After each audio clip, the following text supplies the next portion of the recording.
আবারও দেশে চোখ রাঙাচ্ছে করোনা ভাইরাস। এক সপ্তাহেই মৃত্যু বেড়েছে 46 ভাগ। স্বাস্থ্যবিধি না মানাই কারণ। 11 ডিসেম্বর থেকে ভ্যাকসিন দেবে যুক্তরাষ্ট্র।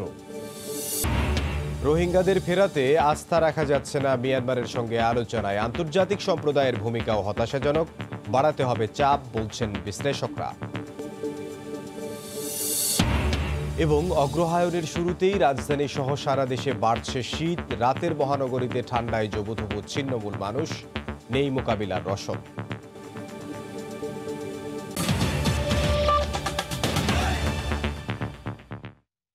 সময় সংবাদের সঙ্গে আছে আমি ইমদাদুল হক। কিছুদিন স্থিতিশীল থাকার পর আবারও চোখ রাঙাচ্ছে করোনা পরিস্থিতি। শনাক্তের হার কিংবা মৃত্যু সব সূচকেই পরিস্থিতি অবনতির দিকে। স্বাস্থ্যবিধি মানার ক্ষেত্রে আবারও উদাসীনতা, পরীক্ষা না করানো আর আক্রান্তদের অন্যদের থেকে বিচ্ছিন্ন রাখতে না পারাকেই সংক্রমণ বাড়ার জন্য দায়ী করছেন বিশেষজ্ঞরা। তাদের পরামর্শ, রোগ ছড়ানো নিয়ন্ত্রণে আনতে আক্রান্তদের শনাক্ত করা এবং প্রতিটি রোগীকে নিবিড় পর্যবেক্ষণ নিশ্চিত করতে হবে। ফারুক ভূঁইয়া, রবিনের রিপোর্ট। রাজধানীর কুর্মিটোলা জেনারেল হাসপাতাল, সক্ষমতা 250 রোগীর, কিন্তু হাসপাতালটিতে এখন সেবা দেওয়া হচ্ছে 314 ভর্তি রোগীর। স্বাস্থ্য অধিদপ্তরের সূত্র মতে রাজধানীর 19টি কোভিড নির্ধারিত হাসপাতালের কমপক্ষে 6টিতে সক্ষমতা আর ভর্তি রোগী প্রায় সমান, আর 7টি হাসপাতালে ফাঁকা নেই আইসিইউ শয্যা, যা ইঙ্গিত দিচ্ছে কোভিড পরিস্থিতি চাপ বাড়াচ্ছে হাসপাতালগুলোতেও। বর্তমানে দেশে মোট নমুনা পরীক্ষার বিপরীতে বাড়ছে শনাক্তের হারও। আগের সপ্তাহগুলোই 10-11% থাকলেও সবশেষ 47তম সপ্তাহে শনাক্তের হার দাঁড়ায় 13%-এর বেশি। অন্যদিকে কিছুদিন আগের স্থিতিশীল অবস্থা থেকে শনাক্ত রোগীর সংখ্যা এখন ঊর্ধ্বমুখী। আবার একটা সময় মৃত্যুর সংখ্যা তুলনামূলক কমতে শুরু করলেও হঠাৎ ব্যতিক্রম রূপ 47তম সপ্তাহে। আগের সপ্তাহের তুলনায় মৃত্যুর সংখ্যা বাড়ে 1 লাফে 43%। হঠাৎ করে সারা পৃথিবীতে যেরকম স্বাস্থ্যবিধি মেনে না চলার একটা প্রবণতা লক্ষ্য করা যাচ্ছে, সেটা বাংলাদেশে লক্ষ্য করা যাচ্ছে। এখন এটাকে আমরা কি আসলে দ্বিতীয় ঢেউ বা দ্বিতীয় সেকেন্ড ওয়েভ বলবো কিনা, সেটা নিয়ে একটা প্রশ্ন এখন উঠেছে। সংক্রমণ রেখা যখন আবারও ঊর্ধ্বমুখী, তখন হাসপাতালের মতন স্পর্শকাতর জায়গা সহ সবখানি সচেতনতার ঘাটতি। সাইকেল চালা আসছে তো, এই যে পকেটে রাখছে, পড়বো আসে তো ফোনে কথা বলতেছিলাম, এই কারণে খুলছি। এই দুটো ব্যাগে আমার মাস্কটা বেডে ধুয়ে যাবে। মাস্ক কই পড়ছে আমি জানি না। রোগ নিয়ন্ত্রণে পরীক্ষার হার বাড়ানো আর আক্রান্তদের আইসোলেশন নিশ্চিতের তাগিদ বিশেষজ্ঞদের। টেস্টই তো করতে পারছি না, তাহলে আমরা আইসোলেট করতে পারছি না। তাহলে আমরা ওদেরকে ছেড়ে দিয়ে বলছি যে তোমরা মাস্ক পরো, তোমরা সোশ্যাল ডিস্টেন্সিং করো, এটা করে কিন্তু বেশি মাস্কের ইফেক্টটা পাওয়া যাচ্ছে না। আইসোলেশনে আছেন কিনা এবং তাদের চিকিৎসা ঠিকভাবে হচ্ছে কিনা সেই খবরটা নেওয়া দরকার।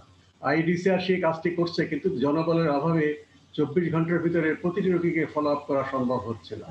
কোভিড নিয়ন্ত্রণে স্বাস্থ্যবিধি মানাতে আরও কঠোর হওয়ার তাগিদও দিচ্ছেন বিশেষজ্ঞরা। দেশে কোভিড-19 সংক্রমণ আবারও বাড়ার যে শঙ্কার কথা বলা হয়েছিল, সেগুলো যে অমূলক ছিল না তার ইঙ্গিত মিলতে শুরু করেছে এরই মধ্যে।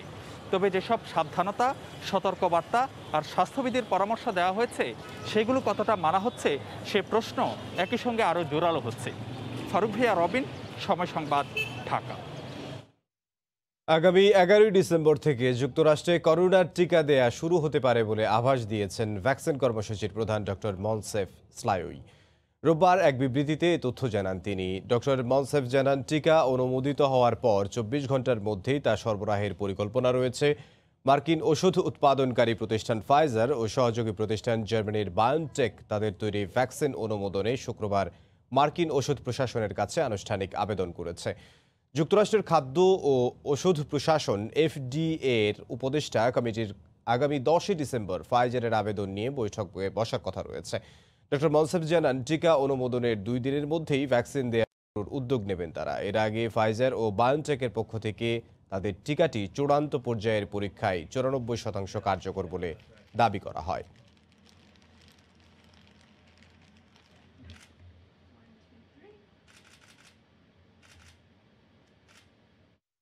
এদিকে আবারও ইতালিতে দীর্ঘ হচ্ছে মৃত্যুর মিছিল। করোনার দ্বিতীয় ঢেউয়ে চলতি মাসেই মারা গেছেন 11,000-এর বেশি। এর মধ্যেই শনিবার থেকে লাৎসিও বিভাগে রাত 9টার মধ্যে সুপারমার্কেট সহ দোকানপাট বন্ধ রাখার নির্দেশ দেওয়া হয়েছে। রোম থেকে সে খবর জানাচ্ছেন জোমানা মাহমুদ। দ্বিতীয় ঢেউয়ে বেসামাল ইতালি। আক্রান্তের সংখ্যা প্রতিদিনই গড়ে 30,000-এর উপরে থাকায় হাসপাতালগুলোতে শয্যা খালি নেই। সংকটাপন্ন রোগীদের অ্যাম্বুলেন্সে রেখেই হাসপাতালের সামনে তৈরি হচ্ছে দীর্ঘ লাইন। নতুন নতুন নির্দেশনা আর নিষেধাজ্ঞা জারি করেও সংক্রমণ নিয়ন্ত্রণে আনা সম্ভব হচ্ছে না। ফাইজার ইউরোপীয় ইউনিয়নের জন্য যে 30 কোটি ডোজ ভ্যাকসিন বরাদ্দ করেছে তা থেকে ইতালি পাবে প্রায় 3 কোটি ডোজ। আগামী 15 জানুয়ারির পর দেশটি এই ভ্যাকসিন পেতে পারে বলে জানিয়েছে কর্তৃপক্ষ। শুরুতে 17 লাখ মানুষের উপর এই ভ্যাকসিন প্রয়োগের সিদ্ধান্ত রয়েছে, যেখানে অগ্রাধিকার পাবেন স্বাস্থ্যকর্মী এবং বৃদ্ধরা। এদিকে ব্যবসা প্রতিষ্ঠান খোলা রাখার সময়সীমা কমিয়ে আনায় প্রবাসী বাংলাদেশিরা নতুন করে ক্ষতির শিকার হচ্ছেন। নতুন করে আবারও অনেক প্রদেশের দোকানপাট বন্ধের সময়সীমা কমিয়ে দেওয়া হয়েছে। সরকার 1 ঘন্টা সময় অনেক পিছিয়ে দিয়েছে, যার কারণে আমরা ক্ষতির সম্মুখীন হচ্ছি। ইতালিতে এই পর্যন্ত আক্রান্ত হয়েছেন 14 লাখের উপরে, মারা গেছেন প্রায় 50,000 মানুষ। ইতালির রোম থেকে জুমানা মাহমুদ, সময় সংবাদ। চুক্তির 3 বছরেও শুরু করা যায়নি রোহিঙ্গাদের প্রত্যাবর্তন। কারণ হিসেবে বাংলাদেশ স্বীকার করছে মিয়ানমারের সঙ্গে দ্বিপাক্ষিক আলোচনার উপর আর আস্থা রাখা যাচ্ছে না। উপায় আন্তর্জাতিক চাপ বাড়িয়ে বহুপাক্ষিক উদ্যোগ। তবে সেখানেও আন্তর্জাতিক সম্প্রদায়ের ভূমিকা হতাশাজনক বলে মনে করছেন বিশ্লেষকরা। এহসান জুয়েলের রিপোর্ট। 2017 সালে রোহিঙ্গাদের অনুপ্রবেশ শুরুর পর ওই বছরই 23 নভেম্বর নাইপিদোতে বাংলাদেশ ও মিয়ানমারের পররাষ্ট্রমন্ত্রী পর্যায়ে চুক্তি, কিন্তু কাগজে কলমে করা চুক্তির বাস্তব কার্যকারিতা আসেনি এখনো। চুক্তি অনুযায়ী 3 মাসের মধ্যে রোহিঙ্গাদের নিজ দেশে প্রত্যাবর্তন শুরুর কথা। এ নিয়ে কয়েক দফা বৈঠক হয়েছে, তালিকাও প্রস্তুত করে দিয়েছে বাংলাদেশ, কিন্তু দ্বিপাক্ষিক আলোচনার ফল শূন্য। বারবার অঙ্গীকারও করেছে নিয়ে যাবে, কিন্তু আর কিছু বলে না। এখন আমাদের বন্ধু রাষ্ট্র চাপ দিচ্ছেন তাদের। বন্ধু রাষ্ট্র মানে চীন, বন্ধু রাষ্ট্র মানে জাপান এবং ইউরোপিয়ান ইউনিয়ন। বাংলাদেশ ভরসা করছে প্রভাবশালী দেশগুলোর উপর, কিন্তু চলতি সপ্তাহে মিয়ানমারের বিরুদ্ধে জাতিসংঘের সাধারণ অধিবেশনে আনা প্রস্তাবের বিরোধিতা করেছে চীন, রাশিয়া। ভোট দানে বিরত থেকেছে ভারত, জাপানের মতো দেশ। সব মিলে তাদের সাম্প্রতিক ভূমিকা আশাবাদী করতে পারছে না বিশ্লেষকদের। জেনোসাইড বা ওই ধরনের বিষয় যখন হয় তখন আর দ্বিপাক্ষীয় থাকে না। সেই জায়গায় বাংলাদেশ আমার মনে হয় তার আন্তর্জাতিকরণের ব্যাপারে তার ধীর গতি যেটা আমরা দেখছি সেটা কিন্তু আমার মনে হয় না ঠিক হচ্ছে। ইউরোপিয়ান ইউনিয়ন যে ভূমিকা রাখছে, যেভাবে তারা মিয়ানমারের নির্বাচনকে গণতান্ত্রিক রূপ দিচ্ছে, এটা তো খুবই দুঃখজনক। তারা তাদের নিজেদের বাণিজ্যিক স্বার্থকে বেশি গুরুত্ব দিচ্ছে, যেটা খুবই দুঃখজনক। মিয়ানমার প্রথমেই জানে যে চীন তাদের পাশে থাকবে, ভারত তাদের পাশে থাকবে। তাহলে পরে বাকি থাকলো পশ্চিমা বিশ্ব। পশ্চিমা বিশ্বের এখানে বেশ কিছু কোম্পানি আছে যাদের বাণিজ্যিক স্বার্থ আছে এবং আরো বাড়ছে। মিয়ানমারের জাতীয় নির্বাচন শেষ হওয়ায় চীনের উদ্যোগে আগামী ডিসেম্বর মাসে প্রত্যাবর্তন ইস্যুতে একটি ত্রিপাক্ষিক বৈঠক হওয়ার কথা রয়েছে। প্রত্যাবর্তন প্রক্রিয়ায় জাপানও সহযোগিতা করতে আগ্রহ দেখিয়েছে বলে জানিয়েছে পররাষ্ট্র মন্ত্রণালয়। এহসান জুয়েল, সময় সংবাদ, ঢাকা। অগ্রহায়ণের শুরুতেই রাজধানীতে শীত বাড়তে শুরু করেছে। ঠান্ডায় রাতের নগরীতে ছিন্নমূল মানুষকে পোহাতে হচ্ছে নানা ভোগান্তি। মানুষের পাশাপাশি শীতে জবুথবু অসহায় প্রাণীরাও। এমআর আমিনের রিপোর্ট। রাত তখন 2:30। রাজধানীর কারওয়ান বাজার থেকে একটু এগিয়ে গিয়ে একটি গ্যারেজের সামনে আগুন পোহাতে দেখা যায় 3 50ঊর্ধ্ব পুরুষকে। নিরাপত্তা প্রহরীর দায়িত্বরত তারা। হঠাৎ নেমে আসা ঠান্ডায় আগুন না জ্বালিয়ে উপায় ছিল না তাদের। মাত্র আসছি আছে, তারপরে শীতে এতে আমরা শীত সহ্য করতে পারতেছি না। এখন এখানে আগুন হইতে আছি। আবহাওয়া অধিদপ্তরের তথ্যে দেখা যায় রোববার রাতে ঢাকায় সর্বনিম্ন তাপমাত্রা 16.9 ডিগ্রি সেলসিয়াস।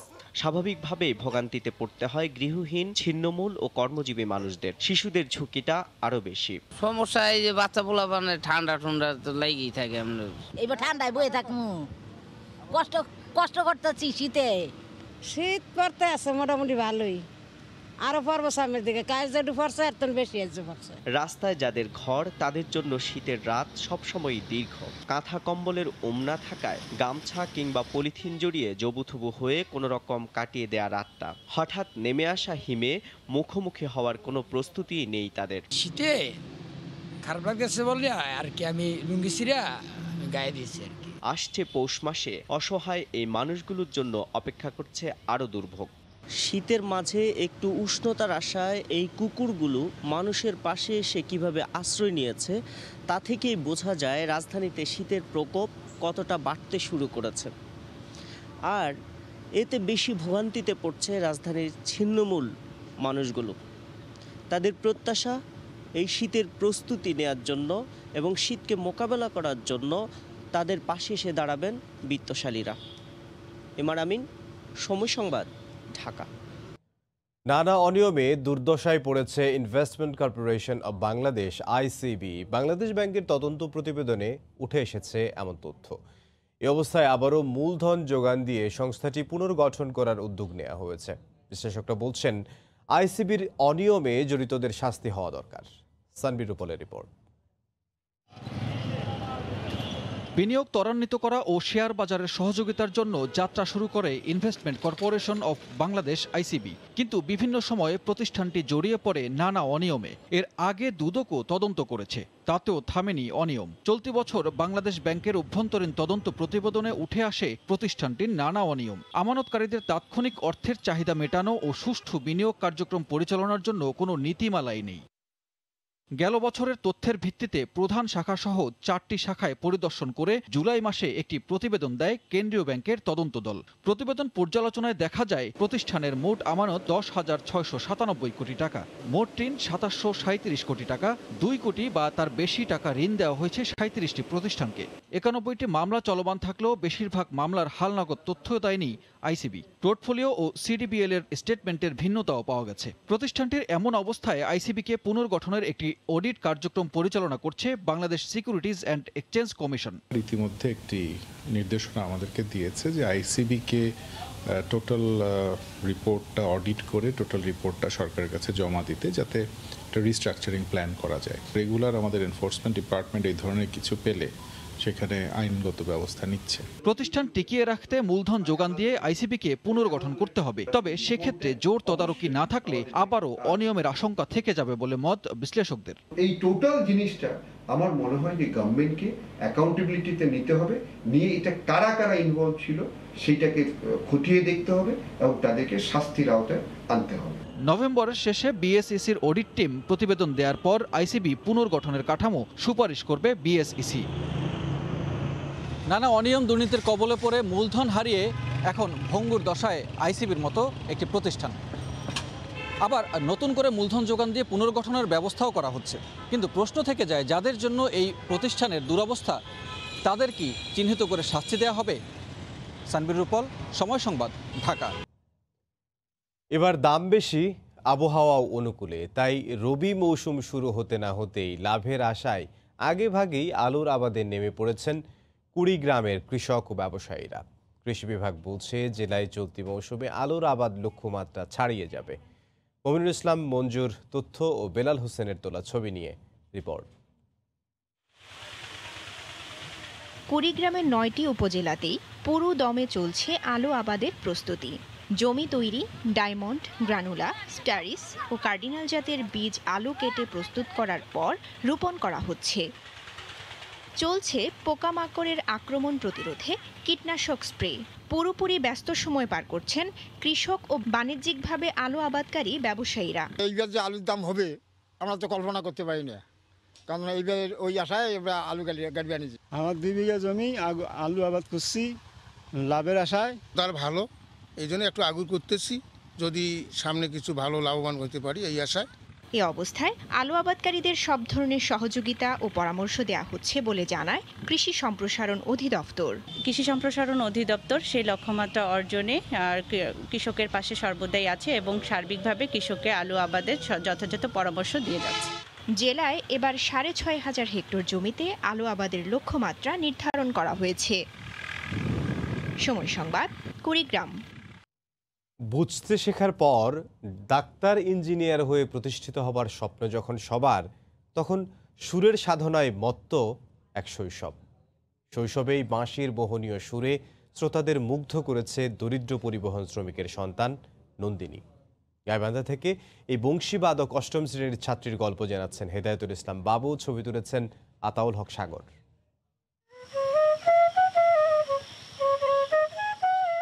কুমারী নন্দিনী রানী। বাঁশিই তার নেশা, বাঁশিতেই ধ্যান জ্ঞান। তাই সুযোগ পেলে সঙ্গী বাঁশি নিয়ে বেরিয়ে পড়ে মাঠে ঘাটে।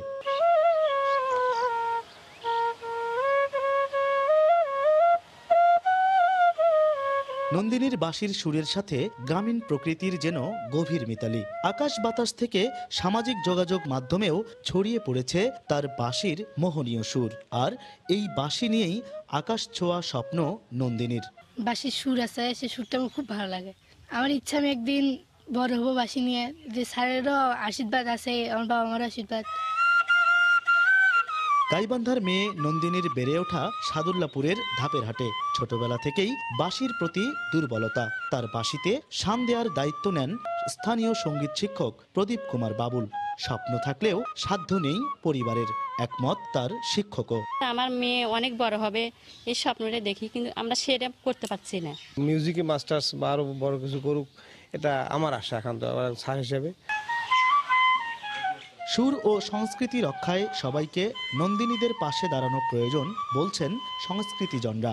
প্রত্যন্ত অঞ্চলে এরকম নন্দিনী রানীরা পড়ে আছে, তাদেরকে যদি আমরা নিয়ে আসতে পারি মানুষের সামনে, তাহলে এখানে আমরা আমাদের শ্যামল বাংলাকেই খুঁজে পাবো। পরিবহন শ্রমিক বিপ্লব চন্দ্রের 3 কন্যার সবার বড় নন্দিনী। তার বাঁশির সুর নিয়ে অনেকে সামাজিক যোগাযোগ মাধ্যম থেকে আয় করলেও বংশীবাদক নন্দিনীর নেই কোনো মোবাইল, নেই ভালো একটি বাঁশিও। হেদায়েতুল ইসলাম বাবু, সময় সংবাদ, গাইবান্ধা।